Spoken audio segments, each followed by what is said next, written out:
Si mes lectures te plaisent, n'hésite pas à t'abonner, à mettre un petit pouce en l'air et à partager. L'Évangile de Marie-Madeleine. Les pages 1 à 6 manquent. Qu'est-ce que la matière ? Durera-t-elle toujours ? L'enseigneur répondit : tout ce qui est né, tout ce qui est créé, tous les éléments de la nature sont imbriqués et unis entre eux. Tout ce qui est composé sera décomposé. Tout reviendra à ses racines. La matière retournera aux origines de la matière. Que celui qui a des oreilles pour entendre, entende. Pierre lui dit : puisque tu te fais l'interprète des éléments et des événements du monde, dis-nous, qu'est-ce que le péché du monde ? L'enseigneur dit : il n'y a pas de péché. C'est vous qui faites exister le péché lorsque vous agissez conformément aux habitudes de votre nature adultère. Là est le péché. Voilà pourquoi le bien est venu parmi vous.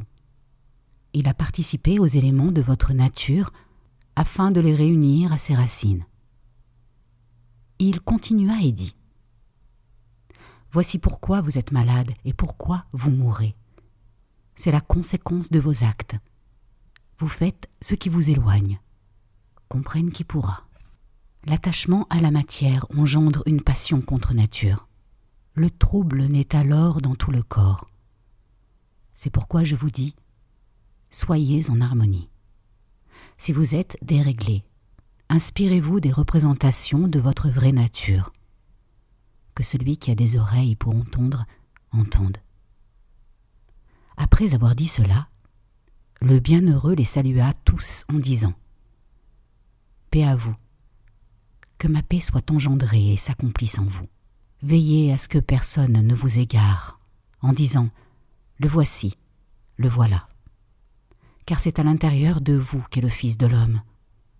Allez à lui. Ceux qui le cherchent le trouvent. En marche, annoncez l'évangile du royaume. N'imposez aucune règle, hormis celle dont je fus le témoin. N'ajoutez pas de loi à celle de celui qui a donné la Torah, afin de ne pas en devenir les esclaves. Ayant dit cela, il partit. Les disciples étaient dans la peine. Ils versèrent bien des larmes, disant : comment se rendre chez les païens et annoncer l'évangile du royaume du Fils de l'homme ? Ils ne l'ont pas épargné. Comment nous épargnerait-il ? Alors, Marie se leva. Elle les embrassa tous et dit à ses frères : ne soyez pas dans la peine et le doute, car sa grâce vous accompagnera et vous protégera. Louons plutôt sa grandeur, car il nous a préparés. Il nous appelle à devenir pleinement humains. Par ces paroles, Marie tourna leur cœur vers le bien. Ils s'éclairèrent aux paroles de l'enseigneur. Pierre dit à Marie : sœur, nous savons que l'enseigneur t'a aimée différemment des autres femmes. Dis-nous les paroles qu'il t'a dites, dont tu te souviens et dont nous n'avons pas la connaissance. Marie leur dit : ce qui ne vous a pas été donné d'entendre, je vais vous l'annoncer. J'ai eu une vision de l'enseigneur, et je lui ai dit : Seigneur, je te vois aujourd'hui dans cette apparition. Il répondit : bienheureuse, toi qui ne te troubles pas à ma vue. Là où est le nous, là est le trésor. Alors je lui dis : Seigneur, dans l'instant, celui qui contemple ton apparition, est-ce par la psyché qu'il voit ou par l'esprit ? L'enseigneur répondit : ni par la psyché, ni par le pneuma, mais le nous étant entre les deux, c'est lui qui voit. Et c'est lui qui... Les pages 11 à 14 manquent. Je ne t'ai pas vu descendre, mais maintenant je te vois monter, dit la convoitise. Pourquoi mens-tu, puisque tu fais partie de moi ? L'âme répondit : moi je t'ai vu, toi tu ne m'as pas vu, tu ne m'as pas reconnu. J'étais avec toi comme avec un vêtement, et tu ne m'as pas senti. Ayant dit cela, Elle s'en alla toute joyeuse. Puis se présenta à elle le troisième climat, appelé ignorance. Celui-ci interrogea l'âme, lui demandant « Où vas-tu ? N'as-tu pas été dominé par un mauvais penchant ? Oui, tu étais sans discernement, et tu as été asservi. » L'âme dit alors « Pourquoi me juges-tu ? Moi je ne t'ai pas jugé. On m'a dominé, moi je n'ai pas dominé. On ne m'a pas reconnu, mais moi, j'ai reconnu que tout ce qui est composé sera décomposé sur la terre comme au ciel. » Libérée de ce troisième climat, l'âme continua de monter. Elle aperçut le quatrième climat. Il avait 7 manifestations. La première manifestation est ténèbres. La seconde, convoitise.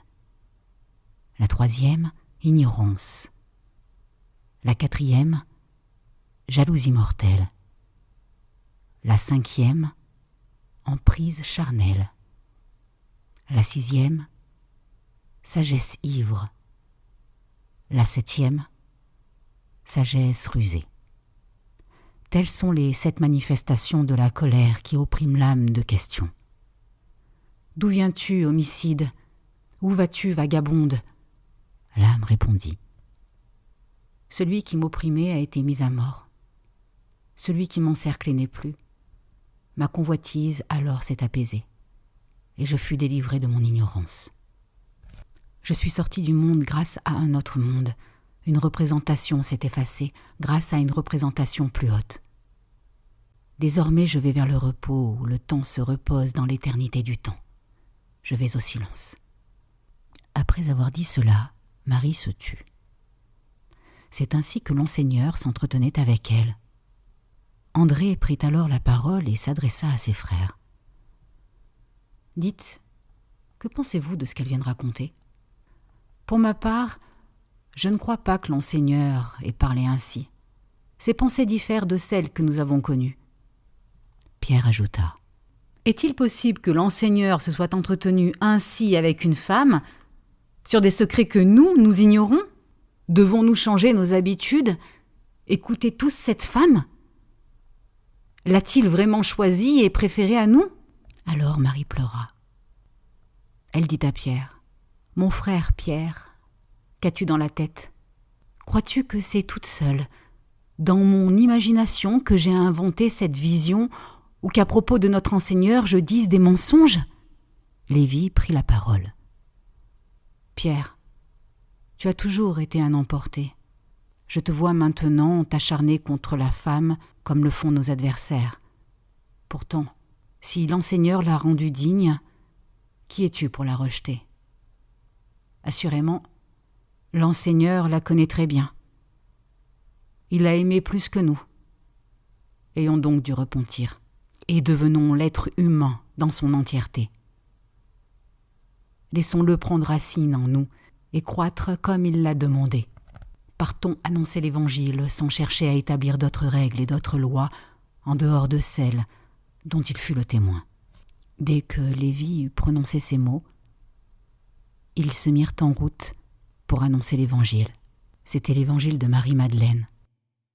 Si vous avez aimé cette lecture, n'hésitez pas à vous abonner à ma chaîne, à mettre un petit pouce en l'air et à partager. Merci et à bientôt pour de nouvelles lectures.